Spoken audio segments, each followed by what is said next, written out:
Hi, my project was aimed at improving postpartum appointment compliance rates.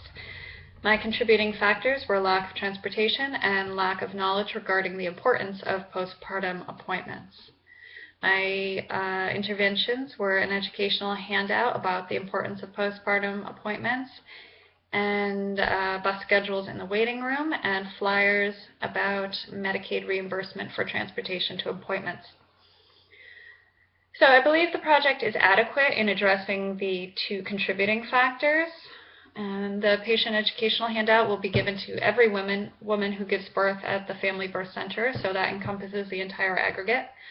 The interventions targeting transportation are more passive. Women will have to choose to read the poster or pick up a bus schedule in the waiting room, but they have plenty of opportunities to do that if they're receiving prenatal care throughout the 9 months before they give birth. While my project is adequate in targeting these contributing factors, I think a larger scale project would have better met the needs of the clients. I feel that both of the interventions are kind of band-aid solutions that I chose based on the available research and resources. There is a real lack of research on appointment compliance and successful interventions, and even less related directly to postpartum appointment compliance. So my two interventions will meet the aggregate's needs in these two specific areas, but I have a gut feeling that there are deeper factors affecting the population that were not specifically named by clients, namely poverty and its related effects. But again, the research didn't address this, nor did I have the time or resources to really investigate this. So this project is sustainable. My educational materials can easily be copied using office resources. The bus schedules are available by mail for free from the bus company. The patient educational materials are overseen by a committee so that the office staff will not have to keep track of the waiting room materials. They will be replenished by someone from the committee every 2 months. The office and the parent organization have been supplied with electronic copies of the poster and educational materials, as well as the original source location. The educational handouts will be included in the discharge teaching packet that the nurses use, so they won't have to remember it or find it. The project is feasible because it requires minimal time and effort from the staff. The educational handout reiterates teaching that the nurse is already doing with the client, and the bus schedules and the flyers in the waiting room put the onus of action on the client. The patient educational handout that I chose is geared toward women who have recently given birth. That's why it's being introduced during discharge teaching. The literature indicates that this is not the best time for teaching. During crossing, I received permission to adopt another teaching pamphlet geared toward women at prenatal appointments. And though I'm not including it as part of this project, I have adapted it for use in the clinic. I think introducing postpartum appointment information during the prenatal period will have a greater effect on appointment compliance because women won't be overwhelmed with information and the responsibility of having a newborn.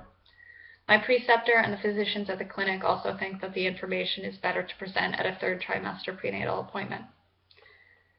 The handouts, bus schedule, and flyers will need to be approved by the Patient Materials Committee before they can be distributed.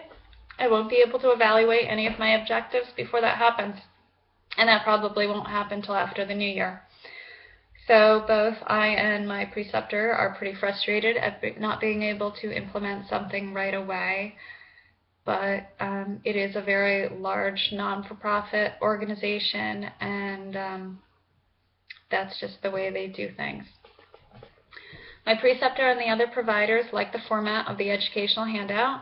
It's shaped and formatted like a shopping list, so it stands out from the other paper-sized informational sheets. The nurses at the family birthplace are receptive to the handout because it's going to reinforce their teaching. And the social worker at the clinic really likes the idea of trying to increase awareness of the available transportation resources. So in conclusion, I learned a lot through this project, even though I didn't meet my original goals. When it comes to improving patient outcomes, the answers sometimes seem like they should be common sense, but so often what we think is common sense doesn't actually work. There were interventions that I was thinking about before doing the research that I learned weren't very effective. I hope that I've finally learned my lesson about doing research before formulating a project in my head. I've done this for other papers and projects as well throughout the year. If I had really researched my topic ahead of time, I probably wouldn't have chosen it due to the lack of research and lack of identified effective interventions. I thought that I wanted a challenge, but as Jackie mentioned in the beginning of the course, I ended up making things a lot harder for myself. happy holidays. See you all in classes next year.